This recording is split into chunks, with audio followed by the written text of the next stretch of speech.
Muy bien, ¿cómo están? Espero que bien, queridos amigos y hermanos. En esta ocasión vamos a meditar acerca de una profecía conocida como la profecía sobre el desierto del mar, ¿sí? La profecía sobre el desierto del mar. Vamos primero a una introducción. Dios es fiel para juzgar a los enemigos de Israel. Lo hemos visto en el pasado y lo veremos en los últimos días. Continuamente la fidelidad de Dios es manifestada. Cuando Israel se aparta de la obediencia y de la fidelidad a sus responsabilidades de pacto para con Dios, Dios los juzga. Él los castiga y un término muy importante relacionado con esto es exilio. Israel perdió temporalmente su derecho a la tierra prometida. Dios los expulsó hacia un país extranjero donde fueron afligidos y sufrieron, pero donde además eventualmente se arrepintieron, causando que Dios trajera de vuelta a un remanente del pueblo. Vemos la fidelidad de Dios al juzgar y al restaurar. Esto fue cierto en el pasado, y si eres alguien sabio, si estudias apropiadamente la Escritura, sabrás que esto será cierto también en el futuro. Vayamos al libro de Isaías, capítulo 21. La mayoría de los eruditos ven que esta profecía del capítulo 21 de Isaías se relaciona principalmente con Babilonia y con la región que rodea a Babilonia. Es algo que ocurrió en el pasado, pero a la vez tiene relevancia e instrucciones, ¿sí?, para los últimos días. Lo vemos claramente en un versículo que aparece en el libro de Apocalipsis y que trata sobre Babilonia. Ahora, Babilonia se ha convertido en un sinónimo del verdugo de Israel, la nación que ha llevado a Israel al exilio y que ha infligido sobre este pueblo un gran sufrimiento. Y sabemos algo, en los últimos días se establecerá un imperio dirigido por el anticristo, el cual ejercerá gran presión, causará un intenso sufrimiento y dolor al pueblo judío. Y muchos, ¿sí?, irán nuevamente al exilio, pero de la misma forma que esta profecía predice una restauración futura, un juicio contra los enemigos de Israel, así también será en los últimos días. Y aquel que traerá la liberación, el que será el mediador y que traerá restauración para el pueblo del pacto de Dios, será el Mesías, cuando vuelva por segunda vez, con el fin de derramar su juicio, liberar y restaurar a Israel y finalmente establecer su reino. Vemos también que en Apocalipsis no solamente se usa el término Babilonia de una manera simbólica, sino también Gog y Magog. De hecho, hemos venido viendo últimamente un interés muy creciente en cuanto a esta guerra o esta batalla de Gog y Magog, de la cual leemos en Ezequiel 38 y 39. Le diré algo más, con total seguridad. Esta batalla también es conocida como la batalla de Armagedón. Tiene gran relevancia para la Israel inconversa, pero la batalla de Gog y Magog no tiene relación directa con los creyentes, con los que forman parte de la congregación de los redimidos. ¿Cómo sabemos esto? Porque la batalla de Gog y Magog ocurrirá durante el tiempo del derramamiento de la ira de Dios. Y en última instancia será en la venida, no en el rapto, sino en la segunda venida, cuando el Mesías destruirá a todos los enemigos de Israel, en este caso Gog y Magog, y toda nación que se integra a esta confederación contra Israel. Así que todos esos predicadores que andan hablando de Gog y Magog en la actualidad no están considerando las muchas señales proféticas que deben ocurrir antes de esa batalla. Todos los que están diciendo que estamos a las puertas de esta batalla están tomando un pasaje profético de muchísima importancia, cuyo mensaje es poderoso, y lo están usando como un artilugio sensacionalista, torciendo un pasaje que no tiene conexión directa con los creyentes, para confundir a la gente, con el fin de emocionar a la audiencia, ya que el verdadero propósito de eso es que compren sus libros o que les envíen dinero. Tenemos que ser personas que entienden el orden profético, esto lo dije ya varias veces, de los eventos, y saber diferenciar los que nos impactará directamente como creyentes y lo que no. Leeremos entonces Isaías 21, una profecía que trata esencialmente de Babilonia, literalmente de Babilonia, y lo que vemos es qué hizo Dios con Babilonia. Literalmente en el pasado, ¿sí? Podemos entender que Dios lo hará al enemigo de Israel en los últimos días, ¿sí? Al imperio del anticristo, al cual Juan, en el libro de Apocalipsis, llama Babilonia la Grande. Entonces ahora sí comenzamos a leer versículo por versículo y a analizar, ¿sí?, lo más rico de cada uno de ellos. Comienza así la palabra del Señor, vuelvo a repetir, Isaías capítulo 21. Carga del desierto de la mar, como los torbellinos que pasan por el desierto en la región del mediodía, así vienen de la tierra horrenda. En este versículo 21 la palabra carga significa destrucción. Es un mensaje de destrucción, de castigo y con frecuencia de aniquilación. Midbar es desierto y Yam, se lee Yam con I, ¿sí? Mar, se escribe con Y, Yam, ¿no? En hebreo. Algunas Biblias lo traducen como oriente en vez de como mar. Y a pesar que el mar, el Mediterráneo, está al occidente de Israel, Babilonia está al oriente, se ha ubicado en el oriente, como Israel también. Entonces, un término que a veces se repite en la Biblia es los hijos del oriente. Y esta profecía tiene relevancia para aquellos que constantemente son vistos como enemigos de los hijos de Israel. Pero el término aquí, Midbar Yam, o sea, desierto del mar, tiene que ver con Babilonia, porque el hecho de que Babilonia está en el desierto, por el hecho que Babilonia está en el desierto. Pero hay un río, el Éufrates, que atraviesa Babilonia, y por tal motivo, ese río permitió que Babilonia se convirtiese en una potencia. Era un gran recurso para el país, históricamente vemos eso.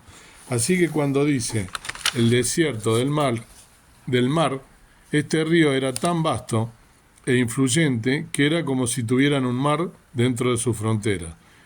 Por eso tenemos ese término, el desierto del mar. La segunda parte del versículo habla de un remolino de viento, de esos que causan gran destrucción, un viento recio, ¿no?, que va dejando ruinas y escombros a su paso. Y el término está en plural. En mi Biblia dice, ¿no?, torbellinos. En el original dice tornados, ¿sí?, que van a ocurrir en el sur. ¿Por qué en el sur? Porque el mediodía es el sur. Y dicen que vienen de una tierra horrenda o terrible. Lo que Dios está diciendo acá es que habrá fuertes vientos, habrá tornados que producirán destrucción.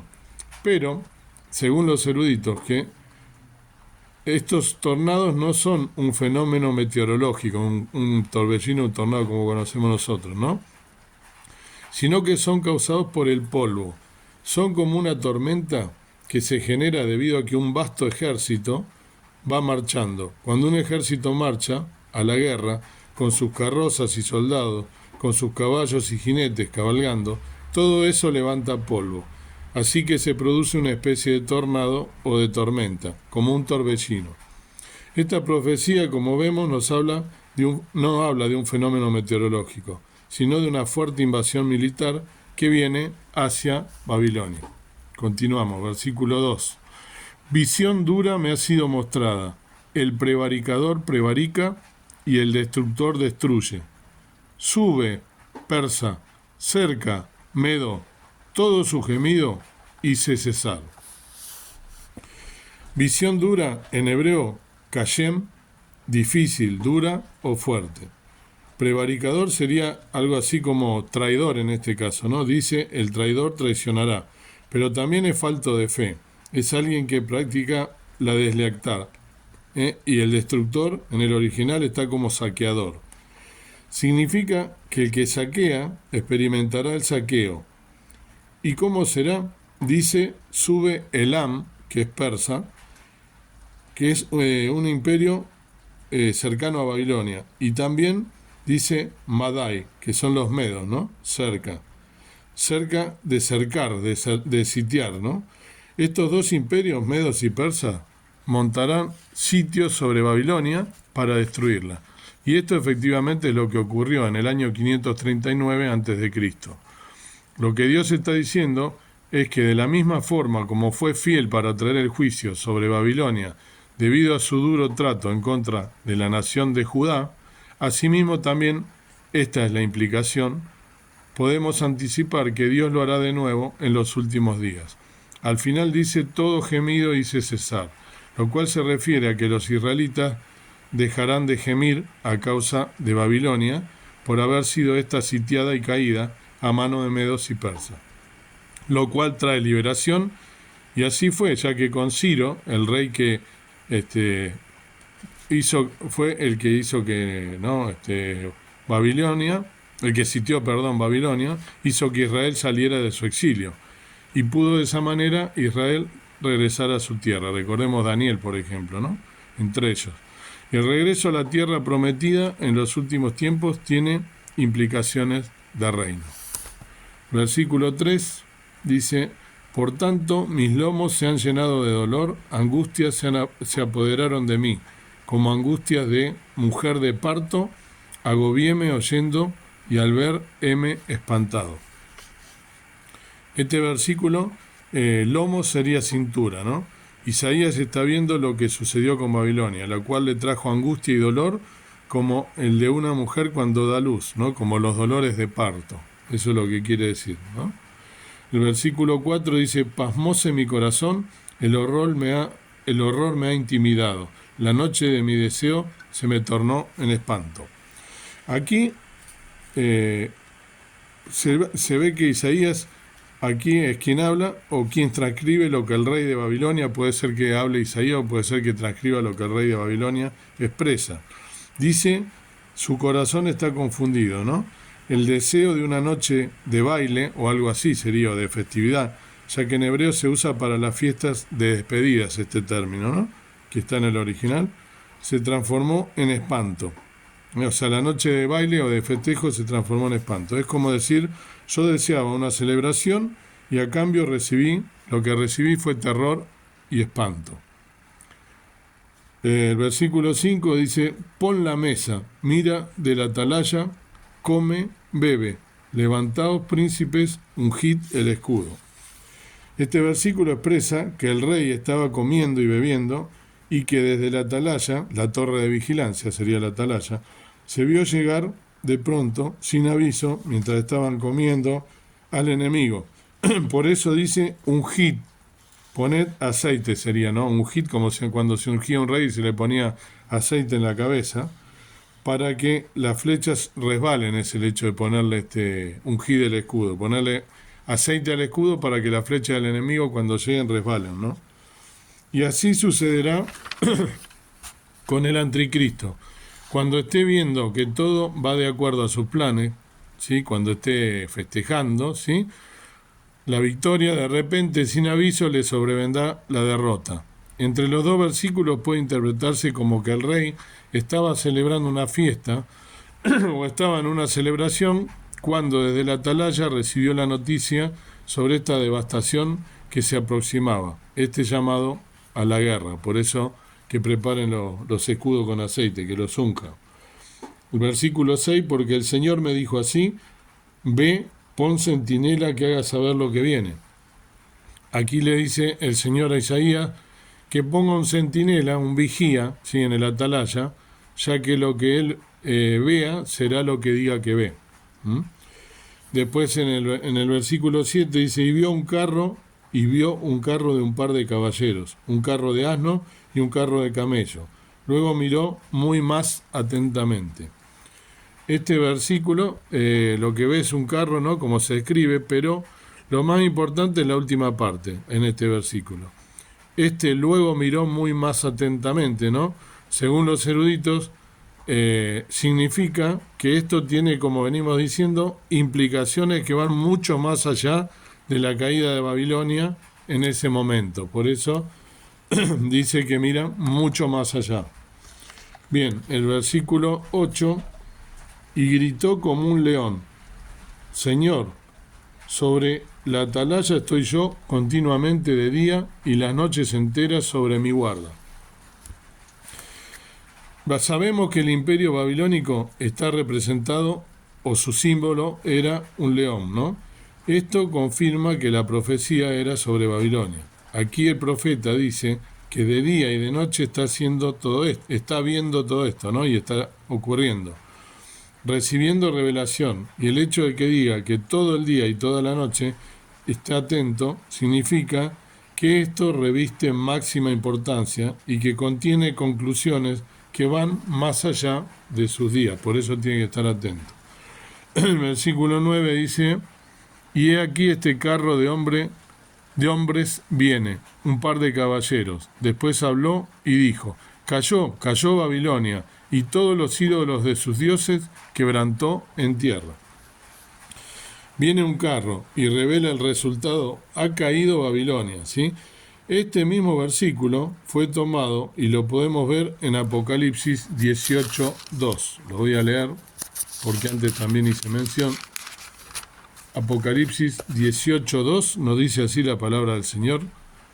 Y clamó con fortaleza en alta voz, diciendo, caída es la grande Babilonia, y es hecha habitación de demonios y guarida de todo espíritu inmundo, y albergue de todas aves sucias y aborrecibles.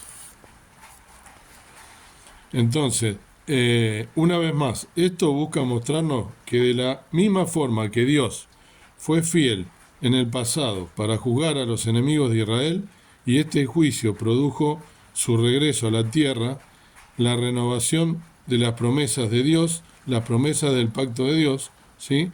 Cuando Juan toma esto, ¿sí?, lo coloca en Apocalipsis 18:2, como leí recién, nos muestra que Dios será fiel para juzgar en los últimos días a los enemigos de Israel, concretando la destrucción del reino de las tinieblas, del reino del anticristo, cuya intención es invalidar las promesas de Dios. De la misma manera que Dios, ¿sí?, juzgó a Babilonia, también juzgará al anticristo. Y sabemos que luego de la caída de Babilonia, la grande, como la llama Juan, en Apocalipsis 18, el Mesías regresa para establecer su reino, lo cual pasa allí, es un gran evento, ¿no? Vemos, después de eso, vemos un banquete de boda, ¿no? Al final del versículo 9 dice que también, acá ahora volviendo a Isaías, al final del versículo 9, vemos que también han caído los ídolos en tierra. Esto nos recuerda al dios Dagón de Babilonia, en el libro de 2 Samuel, donde vemos a Dagón quebrado en el suelo y derrotado. Versículo 10 dice, trilla mía y paja de mi era, os he dicho lo que oí de Jehová de los ejércitos, Dios de Israel. Aquí tenemos una ilustración para el lector. Tenemos la frase medu yati en hebreo. Este es el fruto, esta es la cosecha, ¿sí? Si vas a una era de trilla, descubrirás allí una serie de elementos que tienen como fin realizar el trillado para obtener el grano, el fruto. De esto es de lo que se habla aquí. Al final, ¿sí?, debido al juicio contra Babilonia y luego contra el anticristo, se presentará la oportunidad de recoger los despojos de la guerra, ¿sí?, las bendiciones. Por eso dice mis frutos, la semilla que he oído del Señor de los ejércitos, ¿sí? Así dice en el original. El Dios de Israel, ¿no? Esto le da un contexto de los últimos días. Aquí las bendiciones están disponibles, ¿no? El fruto de la tierra será presentada sobre la era de trilla, para que el pueblo pueda tomar, ¿sí?, su lugar allí. Versículo 11. Carga de Duma, danme voces de Seir, guarda, ¿qué de la noche? Guarda, ¿qué de la noche? 2 veces, ¿no? Aquí vemos una profecía muy importante, que va en contra de Edom. Pero tú dirás, pero acá no dice Edom. Pero tenemos 2 lugares, ¿sí? 2 lugares que se ubican dentro del imperio de Edom, porque dice carga de Duma. Duma le pertenecía a Edom. Hay que mirar muchas veces en la Biblia la historia, ¿no? Y lo que dice, Duma estaba dentro del imperio de Edom, le pertenecía a Edom. De la misma manera que el monte de Edom era Seir, ¿sí? Por eso nombra Seir. Y dice que se levantan voces de Era, ¿no? Seir, dice. Y dice que, se levantan voces de Seir. Como pueden ver también en Ezequiel 35 esto, ¿no? Y en otros pasajes, en lo que se habla de la destrucción y aniquilación de Edom. Aquí entonces habla de la destrucción de Duma, que es Edom, lo que se puede ver desde el monte de Seir, también en Edom. Y pregunta, guarda, ¿qué de la noche? La noche tiene que ver con una visión. En este contexto, que tiene que ver con una visión y se aferra a ella, ¿no? A donde dice Yomar, que es proteger, ¿no? Porque si yo guardo algo, ¿no? Es porque es valioso y tiene que ver con la destrucción de Duma y del monte Seir. Porque cuando Edom salga, sabemos por la profecía de Abdías, por ejemplo, que eso representa la batalla final, ¿no? Edom se juntará con Babilonia, con el fin de dar castigo a Judá. Pero a Edom jamás se le instruyó que haga esto, que destruya a Judá. ¿Por qué lo hizo entonces? Si se fijan, esto está en varios lugares, ¿no? Por ejemplo, en el Salmo 137, si ustedes leen todo el Salmo 37, cuenta toda la historia, ¿no? Detallada, donde vemos que Edom persiguió a aquellos de Judá que estaban escapando, ¿no? Dios siempre permite que quede un remanente, pero aquellos que estaban escapando, Edom les montó cacería y los mató. Dios nunca le dijo a Edom que hiciera esto, ni estuvo de acuerdo con esto. Por eso vemos que a medida que Babilonia reciba su castigo, Edom, ¿no? será y se unirá al anticristo y será uno de los pueblos que será también juzgado. El versículo 9 dice, el guarda respondió, la mañana viene y después la noche. Si preguntareis, preguntad, volved, venid. Esto nos comunica que cuando algo tiene que hacerse, lo hacemos, sea de día o de noche, ¿no? La importancia de esto lo expresa en el volved, venid. O sea, si yo tengo que hacer algo, lo voy a hacer a la mañana, lo voy a hacer a la noche. Esto es lo que quiere hacer. La importancia que este asunto tiene para que le preste importancia, ¿no? El versículo 13 dice, carga sobre Arabia. En el monte tendréis la noche en Arabia, oh caminantes de Dedanim. El versículo 13, desde este versículo hasta el 17, hay una profecía sobre Arabia. Habla de Arabia como Arabia en general, lo que hoy conocemos como los países, como ser los Emiratos Árabes Unidos, ¿no? Arabia Saudita, Qatar, Omán, ¿no? Y otros países que estaban ubicados cerca de Babilonia. Ellos también serán, en este caso, están ubicados cerca de Babilonia, y estos también serán juzgados. Dice juicio sobre Arabia. Carga sobre Arabia es juicio, ¿no? Y destrucción, como ya dije. Los de Danitas, como dice acá, sí, de Danim, dice, los de Danitas eran un pueblo que, debido al miedo a los árabes, no se hospedaban en ciudades cuando viajaban, sino que pasaban la noche en el bosque, en el monte. Todo debido al temor. Lo que está diciendo es que de la misma manera que lo hacían ese grupo, así lo hará Arabia. ¿Se entiende? Ellos tenían temor a Arabia, entonces los de Danita, estoy diciendo, por eso lo nombra, y lo que hacían era ubicarse no en ciudades, sino en un bosque. Versículo 14, salid a encontrar al sediento, llevadle aguas, moradores de tierra de Tema, socorred con su pan al que huye. Tema es parte de Arabia Saudita y es mencionada en otra parte de la Biblia. Aquellos que tenían miedo, ¿sí?, al poder de Arabia, ellos obtenían ganancias al llevarles provisiones. Es solo una ilustración que dice que los árabes estarán en la misma situación de aprietos y de temor. Por eso que le llevaban provisiones a estos de Danita y recibían a cambio ganancias. Acá dice que le va a pasar lo mismo a Arabia, porque es una profecía sobre Arabia, la destrucción de Arabia. Versículo 14 dice, salid a encontrar al sediento. Ya lo leí eso, ¿no? Llevadle agua, ya lo leí. El versículo 15, porque de la presencia de las espadas huyen, de la presencia de la espada desnuda, de la presencia del arco entesado, de la presencia del peso de la batalla. Estos individuos experimentarán las consecuencias del juicio que viene contra ellos y de lo cual saldrán derrotados. Por eso dice que van a experimentar, ¿no? El tema habla de la espada, ¿no? Y habla de el arco entesado, como que lo están atacando, ¿no? El versículo 16 dice, porque así me ha dicho Jehová, de aquí a un año semejante a años de mozo de soldada, toda la gloria de Cedar será deshecha.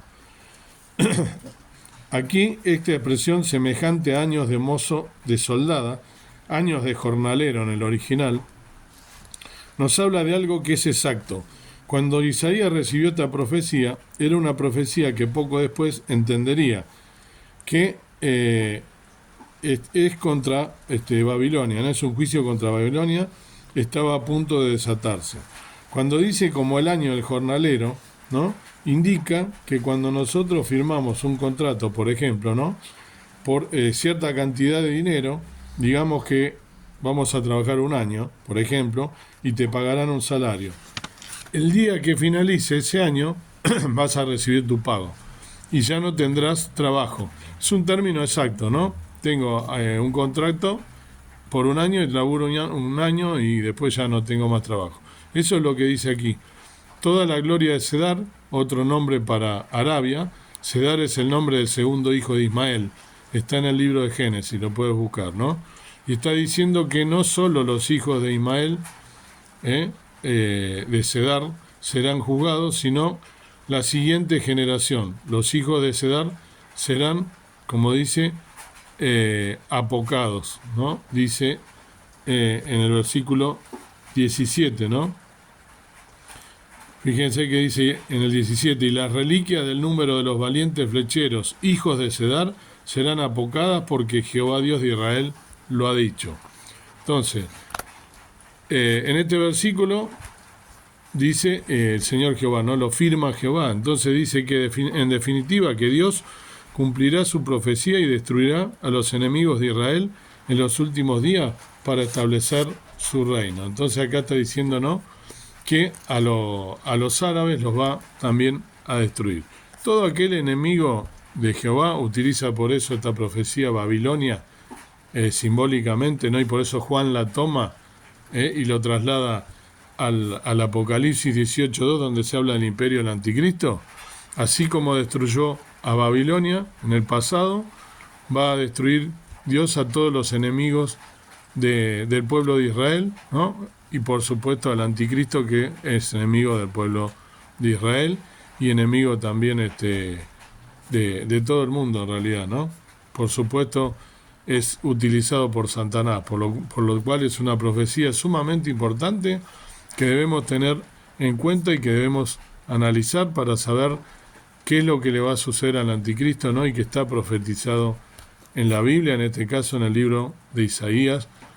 Así como destruyó a Babilonia, va a destruir a Babilonia la Grande, la cual Juan está hablando que se refiere al reino o al imperio del anticristo, para que de esa manera nosotros, como sabemos, después del rapto va a suceder la batalla de Gog y Magog, como dije, y va en su segunda venida también a venir el Señor Jesucristo y va a destruir al anticristo y va a establecer su reino. Qué hermosa promesa que tenemos y qué hermoso que es analizar la palabra del Señor y entenderla, para lo cual hay que pedir la guía del Espíritu Santo, orar mucho para poder entender la palabra del Señor. Padre y Señor nuestro que estás en el cielo, gracias por este día, gracias por comenzar analizando tu palabra, analizando lo que ha dejado escrito, en este caso al profeta Isaías, como lo hiciste con tantos siervos tuyos como Ezequiel, como el mismo Daniel, tantas cosas importantes que han sucedido a lo largo de la historia que se cumplieron en un 100% porque tu palabra es verdad, y también como nos revela lo que vendrá en los últimos días y lo que a todo enemigo del pueblo tuyo, del pueblo de Israel, que por consecuencia debe ser enemigo nuestro también, porque somos tu pueblo elegido, escogido, a través del nuevo pacto, la sangre del Señor Jesucristo, que podamos estar velando y orando en todo tiempo, contándole al mundo las cosas que han de suceder y cómo tú también nos traes redención, nos traes vida eterna y nos traes esa promesa bendita, nos traes esperanza y nos traes seguridad de que por medio de esta salvación preciosa tenemos entrada en los cielos, por medio de esta salvación preciosa vamos a estar contigo para toda la eternidad, porque te hemos entregado nuestra vida. Gracias te doy por todo, te pido por este día para que tú nos acompañes en todo lo que hagamos, que sea todo para gloria y honra de tu santo nombre, que sea tu nombre engrandecido, que podamos nosotros ser siervos tuyos, fieles hasta el día de tu venida. Gracias por todo, en el nombre del Señor Jesús. Amén. Que te bendiga en este día Dios y que salgas victorioso de todas las luchas y todas las pruebas y todo aquello que tengas que hacer.